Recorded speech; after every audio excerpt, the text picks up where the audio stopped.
In the mid-1980s, there was a widespread belief among both Indian and international observers that the Chinese authoritarian regime would mishandle its economy, and that democratic India would ultimately surpass China in terms of size and development. However, the reality has turned out differently. As of today, India lags significantly behind China. In 1987, the nominal GDP of both nations was nearly equal. Fast forward to 2021, and China's GDP stands at 5.4 times that of India. China surpassed the $1 trillion GDP mark in 1998, while India reached this milestone 9 years later in 2007 based on exchange rates. What contributed to India's slower progress while China surged ahead?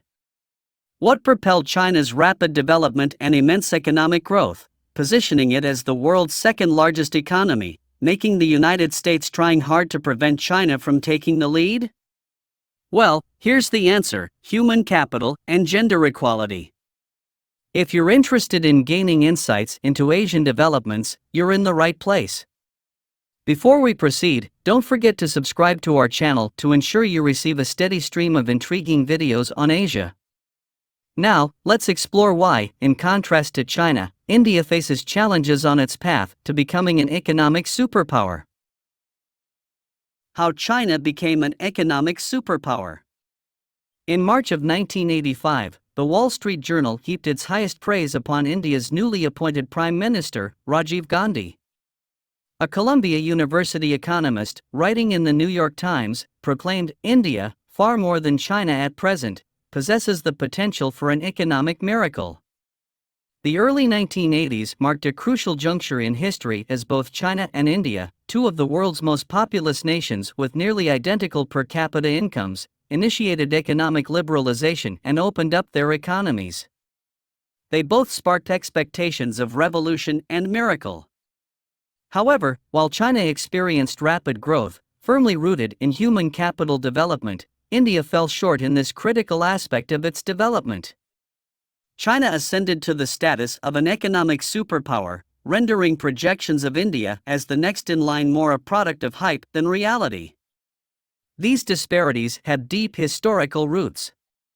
In 1981, the World Bank drew attention to the stark contrast between China and India. It noted that China boasted an exceptionally high life expectancy of 64 years, whereas India lagged behind at 51 years. Chinese citizens were reported to have better access to food than their Indian counterparts. Additionally, China offered nearly universal healthcare, and its citizens, including women, had higher rates of primary education. The World Bank report emphasized China's remarkable progress in gender equality during the Mao Zedong era. Enhanced educational access and increased female labor force participation led to reduced birth rates and improved child-rearing practices. Recognizing China's advancements in human capital development and the empowerment of women, the bank made an unusually bold prediction, stating that China would experience a significant increase in living standards within a generation or so.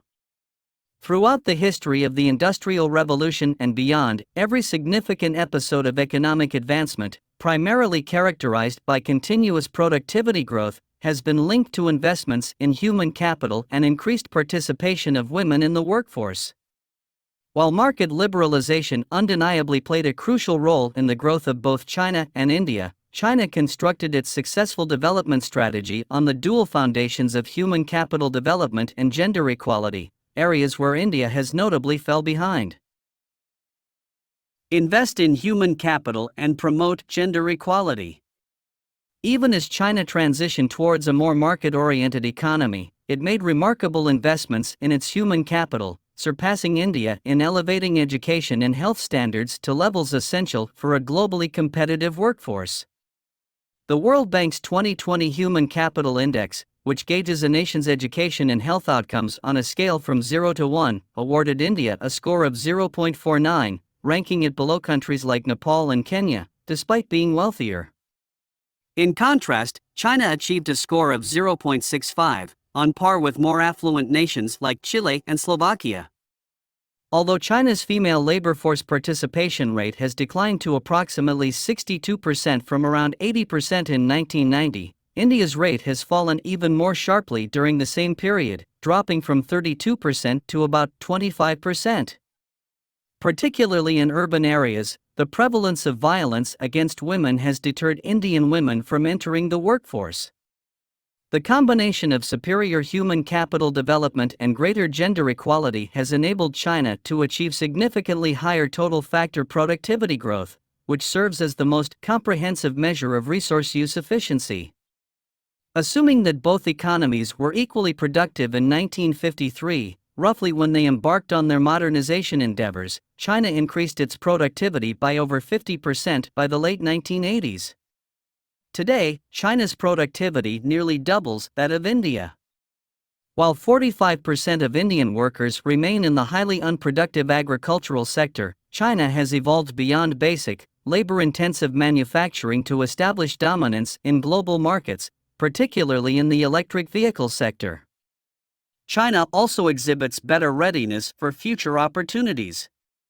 7 Chinese universities have secured positions within the world's top 100, with Tsinghua and Peking ranking among the top 20.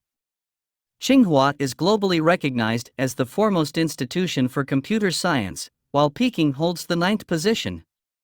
Moreover, China boasts 9 universities within the top 50 worldwide in mathematics. In stark contrast, no Indian university, including the renowned Indian Institutes of Technology, claims a spot among the world's top 100. Chinese scientists have made significant advances in increasing both the quantity and quality of their research, particularly in fields such as chemistry, engineering, and materials science, positioning themselves to potentially lead in artificial intelligence. As portrayed in this figure, Chinese researchers, spanning academia and industry, are rapidly generating high-quality patents. The crucial role of human capital, beyond population. India has often been considered a strong candidate to replace China as a global manufacturing hub due to its vast and youthful population, lower labor costs, and a relatively diverse range of industries. Furthermore, India maintains close ties with Western nations, some of whose business leaders are of Indian origin. Additionally, India is projected to become the world's most populous country, expected to reach 1.42 billion people by the end of this year. However, it's important to note that India's labor quality and infrastructure availability significantly lag behind China's. While many see India's lower labor costs as a competitive advantage compared to China, the question arises, what good are low labor costs if the overall benefits are relatively low as well? Despite India's commendable developmental progress over the past few decades, its capacity building has not kept pace with China's.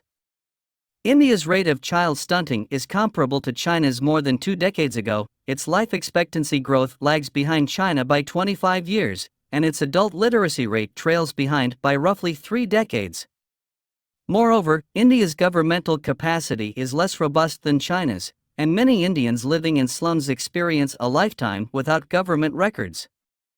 Consequently, India's labor capability deficit is likely more severe than official data indicate. These factors affect the efficiency of workers on factory floors and their prospects for long-term career growth in the manufacturing sector. In essence, low labor costs may not be sufficient to compensate for these shortcomings. In fact, if India fails to address these capability deficits effectively, its growing population could potentially undermine social stability, despite the Modi administration's efforts thus far. China has an advantage because it has invested in its people and treated men and women more equally. It's in a good position for both old and new economic opportunities. On the other hand, India's leaders and others often talk about their ability to quickly catch up using modern technology and infrastructure, without considering their basic human resources. China has a clear plan to deal with its challenges, but India might get stuck in unrealistic optimism and make wrong choices. Despite its strengths, including a youthful population and support from Western nations, It appears unlikely that India will be able to supplant China in the global manufacturing supply chain or attain economic superpower status in the foreseeable future. Do you agree that in order for India to grow, develop, and become a superpower like China, it needs to look into the fundamentals of human capital and promote gender equality? Tell us what you think and leave your comments below. If you like what you watch, hit the like button to show your support. More importantly, subscribe to this channel so that you will receive more interesting videos about the happenings in Asia.